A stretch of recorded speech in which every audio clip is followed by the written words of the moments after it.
Bush clan, George Bush Sr. is known as 41 since he was the 41st president. George Jr. is known as 43. For the first time in history, 41 and 43, along with Mrs. Barbara Bush, sat down together for a little on-camera chat at their summer home. Look at this.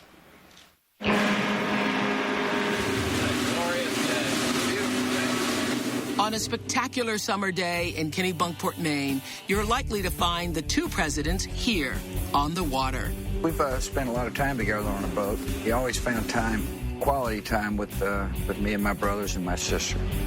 This is where 5 generations of the Bush family have spent their summers, at the 108-year-old estate known as Walker's Point. Back in 1902, Mr. Walker, my grandfather, my namesake, built this house, and we love it. There's the 9-bedroom main house, a cluster of smaller guest cottages, a tennis court, and a pool. All the cousins come. Truthfully, there are hundreds of them. I mean, it's a wonderful family place. It's a beautiful place. And it's where you find peace. Yep.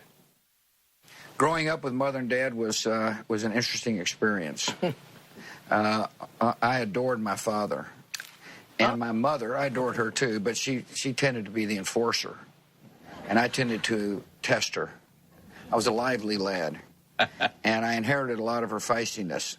When I was campaigning for governor, I would tell people of Texas I had my daddy's eyes and my mother's mouth.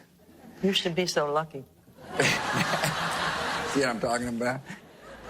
We did have some wonderful battles, but it never let us down. I mean, he was a very sweet son.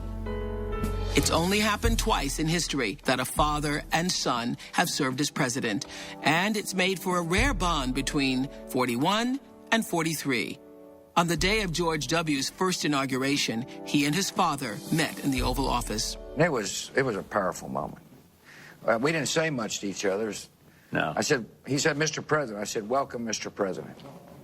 Very emotional, wonderful, rewarding.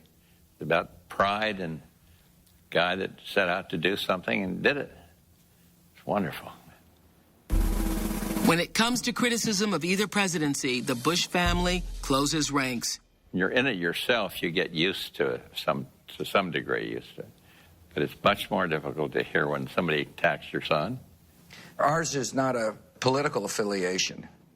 You know, ours is an affiliation based upon pure love. And so when you see somebody you love get hammered in the press, it is a painful experience. When you yourself get hammered in the press, it really means nothing. That's just part of the job. Unfairly. Well, I appreciate you saying that, Mom. With 6 Bush children and 17 grandchildren, perhaps there's a possibility of a third President Bush in the family. I don't think so, but I wish there was. I think people are bushed right now. Yeah, but that's going away fast. I was hoping my brother Jeb would run, frankly, but he's not going to, so he'd have been a good president. Been a great president, but he won't. I've talked to him about it, and he's talked to him about it. But we have other children. Maybe we have the first girl president. Who knows? Mom, I hope you're not announcing your candidacy. Oh, yes. Ooh, that was good. Thanks for letting us in.